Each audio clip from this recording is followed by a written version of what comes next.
Assalamualaikum warahmatullahi wabarakatuh.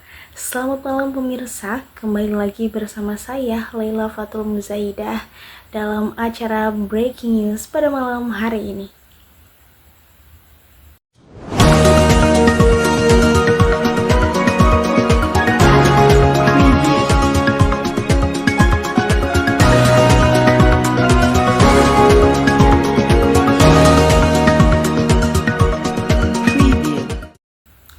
Pada pertemuan ke-6, teknik reportase dan investigasi berita yang dilaksanakan pada tanggal 1 Oktober tahun 2024, seperti biasa di awal kami melakukan praktek teknik reportase dan investigasi berita yang dibawakan oleh rekan kami.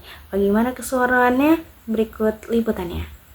Tanggal 20 Oktober 2024, Prabowo Subianto dan Gibran Rakabuming Raka resmi dilantik sebagai Presiden dan Wakil Presiden Republik Indonesia periode 2024-2029. Acara berlangsung pada jam 10 pagi waktu Indonesia Barat dan dihadiri oleh sejumlah kepala negara. Pelantikan ini juga sekaligus mengakhiri masa jabatan Presiden Joko Widodo dan Wakil Presiden Ma'ruf Amin. Terima kasih. Berikut tadi adalah liputan mengenai praktek teknik reportase dan investigasi berita yang telah dibawakan oleh teman kami dengan tema pelantikan presiden baru tahun 2024 hingga 5 tahun mendatang.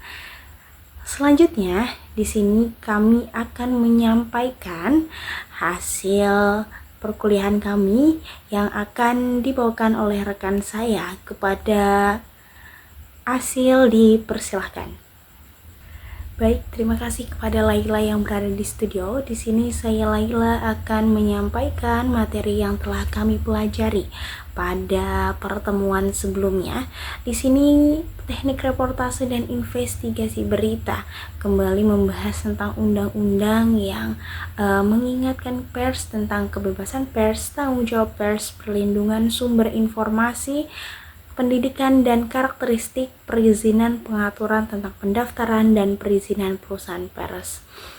Nah, setelah kemarin membahas tentang perbedaan antara jurnalisme investigasi dengan jurnalisme lainnya, pada saat ini kita membahas tentang jurnalisme data, di mana kegiatan ini merupakan pengumpulan, analisis, penyiapan informasi digital dengan tujuan publikasi jurnalistik.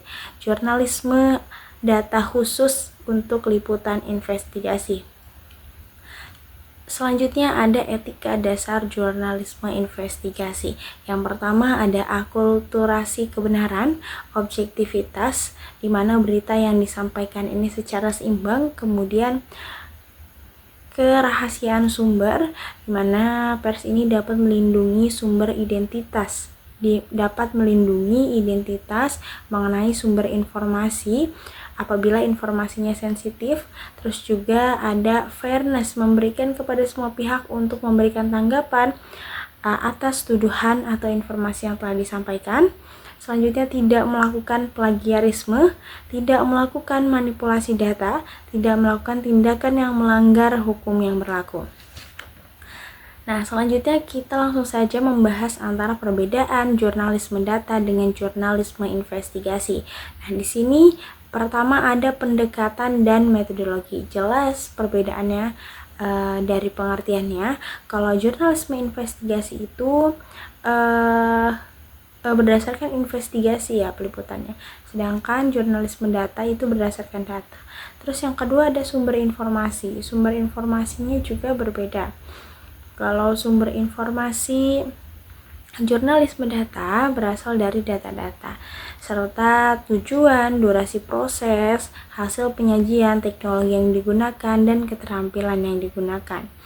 Nah, dengan membuat jurnalisme data ini biasanya membutuhkan proses yang lama. Nah, dan bentuk penyajiannya juga beda. Kalau jurnalisme data dibentuk menjadi berita data, tetapi jika jurnalisme investigasi dibentuk hasilnya sebagai jurnalisme investigasi, dan kemudian teknologi yang digunakan dan keterampilan yang digunakan. Nah, di sini dalam jurnalisme data ini memang sangat berkolerasi dengan jurnalisme investigasi ya, dimana jurnalisme investigasi pasti juga membutuhkan jurnalisme data, dan jurnalisme data ini tidak akan diperoleh jika tidak langsung turun ke lapangan. Mungkin cukup sekian yang dapat saya sampaikan. Saya kembalikan kepada Laila di studio.